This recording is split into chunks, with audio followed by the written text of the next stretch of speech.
We have an exciting topic to talk about here, PulsePoint, this app that's been in existence, but there's this new partnership that we want to address. We've got the PulsePoint president, Richard Price, joining us, and then we also have Deputy Chief Billy Goldfeder, the International Director, Safety, Health, and Survival Section for IAFC. Thanks, guys, for being with us. All right, first let's talk about what this is. Just give a brief description of what we've got for Great, PulsePoint. so PulsePoint is a mobile app that's carried by off-duty professionals like firefighters and paramedics, nurses, doctors, and anyone who's trained in CPR.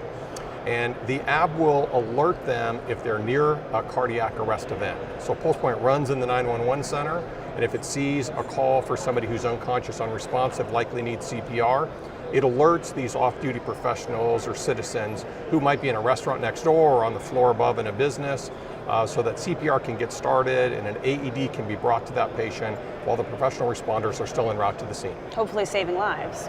That's right. And you've seen this in practice. So talk to us about what it's like to have this tool in the field. What I've seen is the lack of the tool and the difference this tool will make.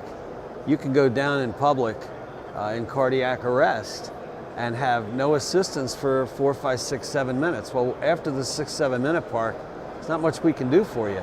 So this fills the gap. I mean, when I first heard about this app, I was like, sort of like Post-it notes. Well, why didn't I think of that, right? It was really a great idea. And the fact that they're nonprofit as an organization makes it even sweeter. It just shows that their hearts are pure and they're trying to do the right thing. So just imagine now, someone you love, someone you care about, goes down at a store, and a restaurant, on a sidewalk, there could be 15, 20 people nearby who'll be there in seconds.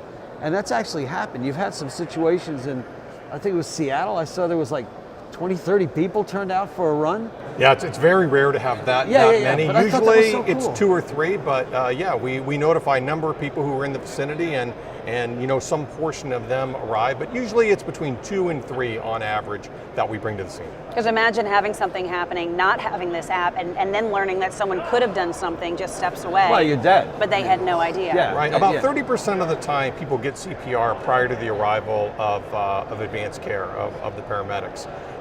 So we're trying to increase that number. And let's talk too, because 90%, I want to look at the statistics a little bit because you talked about minutes being so important. Go through those minutes and just how critical they are. And also let's talk about 90% of cardiac arrests are fatal. So this tool can help. Go ahead, Chief. The stats are because this app didn't exist. This app is going to change those stats. I mean, it's a big deal. They're fatal because of the time to get to the patient.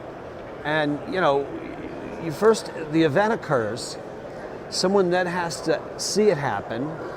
You'd activate the 911 system. They have to process the call. They have to alert the fire and EMS responders. They have to turn out and respond. It just takes time. We just can't be everywhere. This fills that gap with people who are trained in CPR. And honestly, if you take a CPR course, you want to try and help somebody. So it's absolutely amazing. I'm absolutely convinced it's going to minimize that gap and lessen that gap. And 5, 10 years from now, we'll have the discussion that, wow, we're now at a 40% save rate because of what happened here. That would be incredible. And you do have to be certified. So how can people get it? If people are watching, they want to be involved, they want to take part in this, what do you have to do? So if you're trained in CPR, you just download the app. It's a free app. You opt in and say, I'm willing to be alerted if I'm near a cardiac arrest event. So from a responder standpoint, that's all you have to do. From an agency standpoint, agencies need to specifically implement PulsePoint in their local 911 center. And that's really what our partnership with IAFC is all about. We're here at the show, talking to fire chiefs, talking to the dispatch centers, to encourage them to be PulsePoint connected, so we have the ability to know when a cardiac arrest is occurring, to alert these volunteers. There's definitely a willingness on the part of off-duty firefighters and other professionals to participate.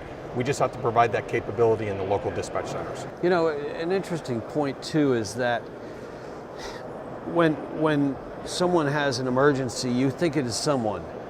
Maybe a better way to look at it is someone you care about, someone you love. So if you're debating on this application for your organization, well, imagine your dad's walking down the street, or your mom's walking down the street, or God forbid your child starts choking. This can make a huge difference. And you guys are here on the floor for any kind of questions that people might have, and then we're also going to have the website where people can go check it out as well beyond this event. And you also asked what the first step is people should do is get a CPR course, take CPR, then reach out to your local fire EMS agency and ask if they have PulsePoint. Great. Thank you guys so much. Thanks, Sarah.